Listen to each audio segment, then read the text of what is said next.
بنا کے اللہ سے پانی کی دعا مانگوں تو بارش ہو جائے. کیا بات ہے. اور اس کے بعد ایک لمبی چوڑی تقریر کی, سارے کفار قریش سن رہے ہیں. اور ہمارے وسیلے کے منکر وہ بھی نہیں تھے, اور وسیلے کے منکر وہ بھی نہیں ہے, وہ سن رہے ہیں, رسول تعریف کر رہے ہیں. جناب ابو طالب کہہ رہے ہیں کہ یہ میرا بھتیجا ایسا ہے کہ اگر میں اس کے چہرے کا وسیلہ بنا کر اللہ سے پانی کی دعا مانگوں تو پانی برس جائے. اور اس کے بعد تقریر کرنے کے بعد کہنے لگے بھتیجے ذرا رب سے پانی کے لیے دعا تو مانگ لیں. انہوں نے ہاتھوں کو بلند کیا, ابھی ہاتھوں کو بلند کیا تھا اور دعا مانگی تھی اور ہاتھ نیچے نہ آئے تھے, ایسا پانی برسا کہ کمر تک پانی آ گیا, کمر تک پانی آ گیا. ایک مرتبہ دونوں ہاتھوں میں رسول خدا کو اٹھایا اور کہنے لگے لوگوں گواہ رہنا, اس کی شان عظیم ہے, یہ مستقبل میں رسول بننے والا ہے.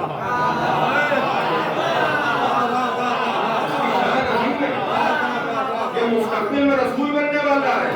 بھائی ابھی اعلان نبوت بہت بعد میں ہوگا, اور ابو طالب نے آج ہی کہہ دیا کہ یہ مستقبل میں رسول بننے والا ہے. میں کہوں گا پروردگار قبل اعلان رسالت ہو رہا ہے, ابو طالب کو جزا کیا ملے گی کہ اپنے نبی سے بلا کے کہہ دوں گا تب تک دنیا میں نہ جانا جیسے ابو طالب نے تمہاری نبوت کا اعلان کیا ہے, تم ان کے بیٹے کی ولایت کا اعلان کر کے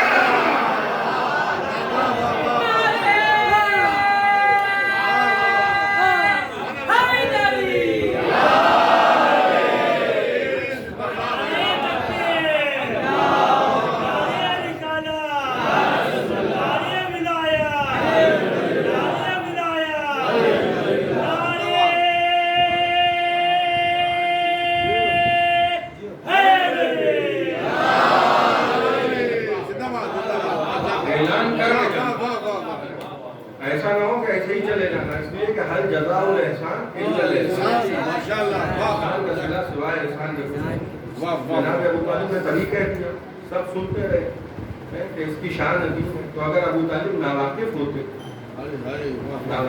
اگر ابو طالب, تو ظاہر کی بات ہے کہ قبل اعلان نبوت کیوں کرتے. اور اگر ابو طالب ناواقف ہوتے تو اپنے بھتیجے سے یہ تو پوچھتے کہ بیٹا کس مسئلے کو گفتگو کر رہے ہو, کس امر کی, کون سا فرشتہ کس امر کی باتیں کر رہے ہو, کچھ تو پوچھتے. 50 برس ساتھ دیا ہے, 50 مہینے ساتھ نہیں دیا ہے, 50 دن ساتھ نہیں دیا ہے. سبحان اللہ. عجیب مزاج ہے امت کا, جو چھوڑ کے بھاگے وہ امیر المومنین ہوتا, جو 50 برس دفاع نبی میں صرف کر دے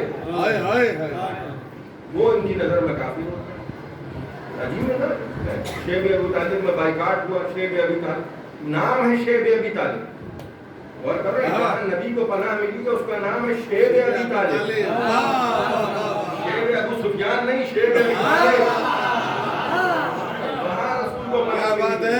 اور اس کے بعد 3 سال کے بعد پیغمبر نے کہا کہ چچا وہ جو انہوں نے ہمارے خلاف معاہدہ کیا تھا, جا کے ان کو بتا دیجئے کہ اس معاہدے کو دیمک نے کھا دیا ہے اور سوائے لفظ خدا کے کوئی اور لفظ باقی نہیں رہا. اور جناب ابو طالب پلٹ کے یہ نہیں پوچھ رہے کہ بھتیجا تم کو کیسے معلوم, غیب کی خبریں جو دے وہی تو نبی ہوتا ہے. اور وہاں جناب ابو طالب اترے اور کہنے لگے کہ بھئی میرا بھتیجا یہ کہتا ہے کہ وہ جو صندوق میں تم نے معاہدہ رکھا تھا اس میں سوائے اللہ کے تمام تر معاہدے کے جتنے بھی جو بھی اس میں الفاظ لکھے ہوئے سب دیمک نے کھا لیے, اور میرا بھتیجا جھوٹ نہیں بولتا. کیا بات ہے. یہ چچا کا عقیدہ ہے. کہنے لگے میرا بھتیجا جھوٹ نہیں بولتا ہے, میرا بھتیجا جھوٹ نہیں بولتا ہے. ہمیشہ سے میں جانتا ہوں اپنے بھتیجے گود میں پالا ہے, میں جانتا ہوں میرا بھتیجا جھوٹ نہیں بولتا ہے. بھائی آپ اپنے بچے کی تعریف کرتے ہیں تو کیا کہتے ہیں, کوئی پلٹ کے آپ سے یہ تو نہیں کہتا کہ ہو سکتا ہے بولتا ہو, تو آپ کیا کہیں گے کہ بھئی میں نے پالا ہے آپ نے نہیں پالا. کیا بات ہے. ابو طالب بڑے یقین سے کہہ رہے ہیں کہ میرا بھتیجا جھوٹ نہیں بولتا ہے, کیونکہ بچپن سے ابو طالب نے پالا ہے. اگر وہ لا الہ الا اللہ کہے تب بھی سچ ہے, محمد رسول اللہ کہے تب بھی سچ ہے, علی ولی اللہ کہے تب بھی سچ ہے. آپ ایمان سے بتائیے کلمہ اس کے علاوہ کچھ اور ہے. اور ایک روایت پکڑ لائی امت, اس میں اجماع ہے, اجماع. زیادہ اہم زور آپ غور کر رہے ہیں, اجماع ہے امت. اور اجماع ہے کہ جناب ابو طالب کے لیے یہ آیت نازل ہوئی آیت نازل ہوئی اجماع امت ہے، مذہب خیز اجماع ہے. میں روایت پر خالی گفتگو کر رہا ہوں، غور کیجیے گا. جناب عبداللہ ابن عباس سے روایت کی، اور جب جناب ابو طالب کی وفات ہوئی ہے، جناب عبداللہ ابن عباس جن سے جو راوی اس روایت کے راوی ہیں کہ جناب ابو طالب نے کلمہ نہیں پڑھا، جب جناب ابو طالب کی وفات ہوئی ہے تو جناب عبداللہ ابن عباس 3 سال کے تھے. اور کتنے برس کے تھے؟ 3 سال کے. تو 3 سال کا بچہ جو ہے وہ بتا رہا ہے کہ ابو طالب نے کلمہ پڑھا کہ نہیں پڑھا. بچے وہی مزاج ہے، ماننے پہ آ رہے ہیں تو 3 برس کے بچے کی مان رہے ہیں، نہیں ماننے پہ آ رہے ہیں تو 40 برس کے محمد کی نہیں مان رہے. دل جو ہے امت کا کچھ عجیب ہے. خلافت ویسے ہی ملے گی جیسے ہم نے پہلے والوں کو خلافت دی تھی. خلافت کا طریقہ کیا ہوگا کہ جیسے ہم نے پہلے والوں کو خلافت دی. اتنا متنازع مسئلہ، اتنا ڈسپیوٹڈ مسئلہ، اور قرآن میں چند مقامات پر ذکر ہو رہا ہے کہ جب آدم علیہ السلام کو خلیفہ بنایا گیا، فرشتوں نے دعویٰ کر دیا، اور ہمارے فرشتے، معصوم فرشتے کہنے لگے کہ پروردگار انسانوں کو بنا رہا ہے خلیفہ. دیکھیے فرشتے جو ہیں، غور کیجیے گا، ایسے ہی نبوت بھی ملی ہے، کبھی فرشتوں نے دعویٰ نہیں کی. رسالت بھی ملی ہے، فرشتوں نے دعویٰ نہیں کیا. خلافت پر فرشتے کیوں دعویٰ کر رہے ہیں؟ اور کر رہے ہیں فرشتے کیوں کہہ رہے ہیں کہ پروردگار ہم کو بنا دے؟ فرشتے جانتے ہیں کہ خلیفہ جو ہوتا ہے وہ خلیفہ اور ہوتے ہیں. پیش نماز نہیں بنایا جا رہا مسجد کا، خلیفہ بنایا جا رہا ہے. وہ والا خلیفہ نہیں بنایا جا رہا ہے، بلکہ وہ والا خلیفہ بنایا جا رہا ہے جو رہے گا تو زمین پر مگر راج آسمان میں کرے گا. فرشتوں کو معلوم ہے کہ بھائی یہ اس میں طاقت اور قوت اتنی ہے کہ یہ ہوگا تو زمین پر، مگر اگر یہ کہہ دے گا تو رضوان جنت کو درزی بن کے جانا پڑے گا. اگر یہ اشارہ کر دے گا تو ستارے کو دروازے پہ آنا پڑے گا. ہوگا زمین پر، حکومت کرے گا آسمانوں پر. تو کہنے لگے پروردگار زمین پہ فتنہ و فساد پھیلائے گا انسان. انہوں نے ہماری پیدائش سے پہلے ہی کہہ دیا. اچھا ہم نے بھی اتنی بات رکھی کہ اگر ملائکہ نے کہا تھا کہ زمین کو فساد پھیلائے گا تو ہم نے بھی خوب پھیلایا. ہم نے کہا کہ چلو کہہ رہے ہیں تو کری دو.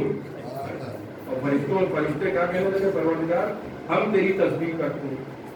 آپ غور کر رہے ہیں کہ جب خلافت کا مسئلہ چھڑا تو فرشتوں نے کیا کہا کہ ہم تسبیح کرتے ہیں. بھائی تسبیح سے خلافت کا کیا تعلق ہے؟ ذرا غور فرمائیے گا، تسبیح سے خلافت کا کیا تعلق؟ کیا بات ہے. میں نے عرض کیا نا کہ پیش نماز تو بنایا نہیں جا رہا ہے کہ ہم تسبیح زیادہ کرتے ہیں، ہم نمازیں زیادہ پڑھتے ہیں، مسجد ہمارے حوالے کر دی. خلافت کا مسئلہ ہے، کوئی نمازوں کا اور روزوں کا مسئلہ تو ہے نہیں کہ بھائی ہمیں وہ پیش امام بنا دو ہم زیادہ کریں. ہم تیری تسبیح کرتے ہیں. فرشتے یہی تو دعویٰ کر کے پیش کر رہے ہیں. اور خدا نے بھی نہیں کہا کہ بھائی تسبیح کا خلافت سے کیا تعلق ہے. تم یہ کیوں کہہ رہے ہو کہ صاحب ہم خلیفہ بنا رہے ہیں؟ ہاں یہ کہو کہ ہم امور کو اچھے سے چلائیں گے تو بات ہے. اس کا مطلب یہ ہے کہ تسبیح کا، تحلیل کا خلافت سے تعلق ہے. نہیں غور کیا، شاید اپنی بات کو واضح کر نہیں پائے. اس کا مطلب یہ ہے کہ تسبیح کا، تحلیل کا، عبادت کا خلافت سے تعلق ہے، ورنہ فرشتے یہ کہتے ہی نہ. اور اگر آدھی بات ان کی سچ ہے کہ انسان زمین پر فساد پھیلائے گا، یہ بات سچ کیوں؟ کچھ ظاہر ہے فرشتے ہیں اور فرشتوں کا تجزیہ ہے تو یہ ظاہر ہے کہ ابو ہریرہ والا معاملہ نہیں. یہ فرشتے ہیں، معصوم فرشتے ہیں. آدھی بات ان کی سچ ثابت ہوئی کہ انسان زمین پہ پورے نہیں کرے گا، تو اس کا مطلب یہ ہے کہ آدھی بات اور بھی سچ ہو. اور اگر سچ نہ ہوتی تو ظاہر کی بات ہے کہ بارگاہ الہی میں فوراً یہ کہہ دیا جاتا کہ بھائی دعویٰ کس صورت میں دعویٰ پیش کر رہے ہو، تسبیح کا خلافت سے کیا تعلق ہے. اور فرما رہے ہیں تسبیح کر رہے ہیں، یعنی فرشتے یہ کہنا چاہتے ہیں کہ ہم نے علاوہ تیرے کسی اور کی عبادت کی نہیں ہے، ہم کو خلیفہ بنا دے. شاید میری بات اور واضح ہونے کے قابل ہے. ہم کو بنا دے اس لیے کہ ہم جب سے ہیں تیرے علاوہ کسی اور کی عبادت کی نہیں ہے. اور معلوم ہوا خلیفہ وہ ہوگا جس نے خدا کے علاوہ کسی اور کی عبادت نہ کی ہو. علاوہ علی کے، کیا بات ہے، علاوہ علی کے سب ہیں رضی اللہ. کیا بات ہے. واہ واہ واہ. علی اکیلے ہیں کرم اللہ. یہ کیا کر رہے ہیں آپ؟ یہ آپ کیا کر رہے ہیں؟ کیا آپ مثلا ڈسپیوٹ ظاہر کر رہے ہیں؟ اب غور کیجیے گا، یہ انہیں کا عقیدہ ہے جو میں بیان کر رہا ہوں، ہمارا عقیدہ نہیں. ہم تو علیہ السلام کہتے ہیں، حسین کو بھی علیہ السلام کہتے ہیں، ہم سب کو علیہ السلام. وہ کہہ رہے ہیں کہ یہ رضی اللہ ہے، یہ کرم اللہ ہے. ہم نے کہا بھائی یہ کیا ہو رہا ہے؟ وہ کرم اللہ، یہ رضی اللہ، یہ بھی رضی اللہ، وہ بھی رضی اللہ، سارے رضی اللہ. ہم نے کہا فرق تو بتائیے. کہنے لگے بھائی فرق یہ ہے کہ علی کے علاوہ سب جو تھے ان کا ماضی شرمندہ رہا.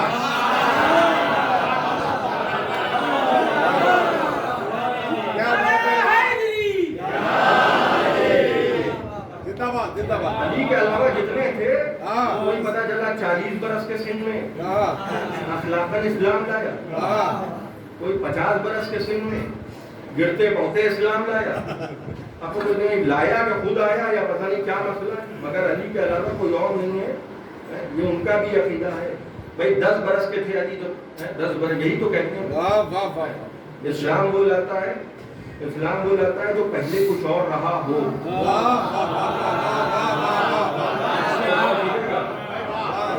لائے گا وہ جس کے گھر کا ماحول کچھ اور رہا، اس کے گھر کا بیک گراؤنڈ کچھ اور رہا، ان کے باپ یہ تھے اور بیٹا یہ ہے. اور یہی تو ہوتا ہے. سورہ برات کی آیتوں کی تبلیغ کے لیے پیغمبر نے ارشاد کو بھیجا. اب مجھے نہیں معلوم ہے، میں نے کل بھی عرض کیا تھا کہ میں بہت سی باتیں نہیں جانتا ہوں، اور اگر مجھے خبر ہو جاتی ہے تب میں اس کے بعد بیان کر دیتا ہوں. اب معلوم ہو گیا. اب مجھے یہ نہیں معلوم ہے کہ بھیجا تھا یا وہ خود چلے گئے، یہ مجھے نہیں معلوم. لیکن مسئلہ یہ ہوا کہ جبرائیل آ گئے. جبرائیل نے آ کے کہا کہ اللہ کے رسول یہ ہرگز خدا کو قبول نہیں ہے کہ وہ جائیں اور سورہ برات کی آیتوں کی تبلیغ کریں. سورہ برات، برات آج کے بعد کافر مکے میں قدم نہ رکھے، یہ اعلان کرنا ہے. اور جب وہ گئے اعلان کرنے کے لیے تو جبرائیل آ گئے کہ ان کو روک دیجئے، اس لیے کہ خدا چاہتا ہے کہ یا تو آپ اعلان خود کریں، اما انت او رجل منک، یا آپ جائیں یا وہ جائیں جو آپ میں مرد ہو. یہ کیا بات ہے کہ آپ جائیں یا وہ جائیں تو مرد، یہ کہیں یہ کیا؟ ان کو واپس بلا دیا گیا. اب غور کیجیے گا، اب میں ان کو تبصرہ نہیں کروں گا، ان کو میں کوئی تبصرہ نہیں کروں. ان کو بہرحال واپس بلایا گیا. اب بھیجا گیا ہو جانا بھیجا گیا ہو، بہرحال بلایا گیا، واپس آئے. اور کس کو 9 آیتوں کی تبلیغ کرنے کے لیے، کس کو بھائی مسئلہ کھل کے میں کہہ دوں، کائے کا تکلف کھل کے میں کہہ دوں بھائی یہ 9 آیتیں ہیں اور اس 9 آیتوں کا مفہوم یہ ہے کہ آج کے بعد کافر مکے میں قدم نہ رکھے. اور کر رہے ہیں، لہذا کوئی ایسا نہ جا کے وہاں بیان کرے کہ جس سے کافر خود پلٹ کے کہتے ہیں کہ میاں آج بڑی بڑی باتیں کر رہے ہو، ذرا 7 پشتوں پہ نظر کرو. علی کو بھیجا جائے گا، علی کو بھیجا جائے گا. اور علی کیوں جائیں؟ علی اس لیے جا کے کہیں کہ آج کے بعد کافر مکے میں قدم نہ رکھے تاکہ پلٹ کے وہ نہ کہہ پائیں کہ علی تمہارے باپ بھی تو ایسے تھے، تمہارے دعوے جس کے 7 پشتوں کو سند مل جائے، کیا بات ہے، وہ جا کے کہے آج کے بعد کافر مکے میں قدم نہ رکھے. ظاہر سی بات ہے کہ یہی جملہ بتا رہا ہے کہ ابو طالب کون.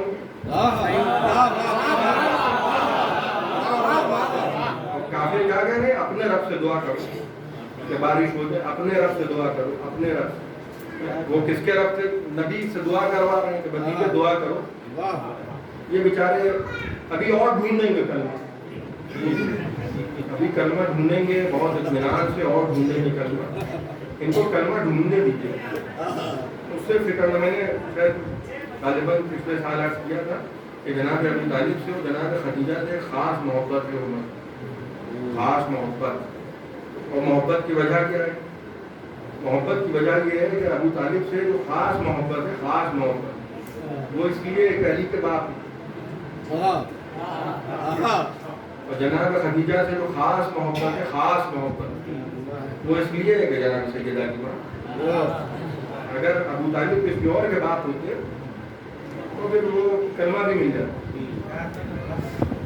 اور جس کو بنانا چاہتے ہیں اس کو پتہ نہیں کیا کیا بنایا جا رہا ہے, اور جس کو نہیں ماننا چاہتے ہیں تو اللہ جانے کیا کیا بنایا جا رہا ہے. 50 برس حمایت کی. غور کیجیے گا, شیب ابی طالب میں جب رسول ہیں, شیب ابی طالب میں, اور فرما رہے ہیں تب سورہ یوسف نازل ہو رہا ہے.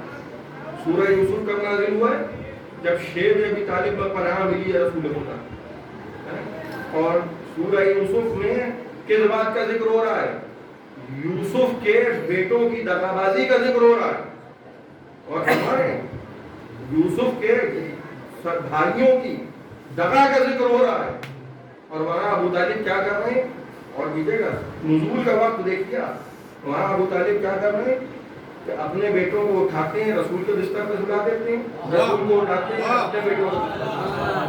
لہٰذا نتیجہ یہ ہوتا ہے کہ علی کہہ رہے ہیں کہ بابا سویا میں یہاں تھا, جاگا میں وہاں. ایک طبقہ ایسا بھی ہے وہ کہتا ہے کہ صاحب اگر رسول ہیں تو ہر حالت میں رسول ہوئے نا, جاگ رہے ہیں تب بھی رسول ہیں, سو رہے ہیں تب بھی رسول ہیں. وقت میں رسالت بھی بیان ہوتا ہے کہ مولا علی کو دوست پہ اس لیے سوال کیا تھا کہ علی وزن رسالت نہیں اٹھا پا رہے, وہ بھی بیان ہوتا ہے نا. علی جو تھے وہ کہنے لگے اللہ کے رسول یہ وزن مجھ سے نہیں اٹھے گا. اور رسول خدا کیا کہہ رہے ہیں, چچا سویا میں یہاں تھا, جاگا میں وہاں. جوانی کے عالم میں ابو طالب اس انداز سے رسول کو اٹھاتے ہیں. کیا بات ہے,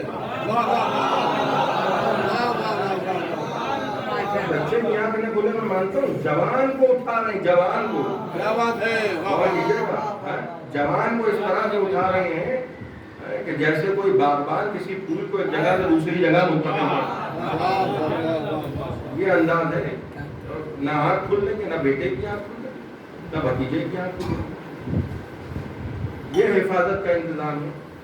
اور حفاظت کا انتظام کربلا تک جا رہا ہے.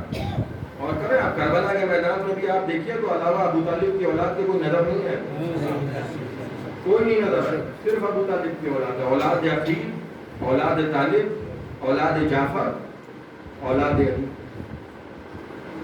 ظاہر کی بات ہے کہ مال غنیمت کا طلبگار مجمع اور ہوتا ہے, اور وہ مجمع کہ جو خون دینے والا مجمع وہ اور ہوتا ہے.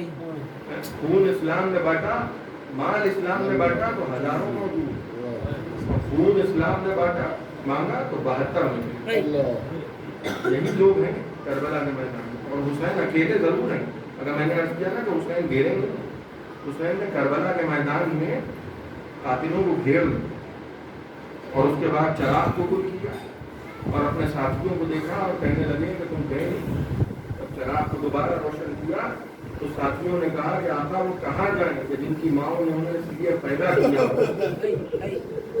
کہ آپ کے قدموں پہ جانے کی ضرورت ہے. یہ کربلا میں حسین کے ساتھی ہیں.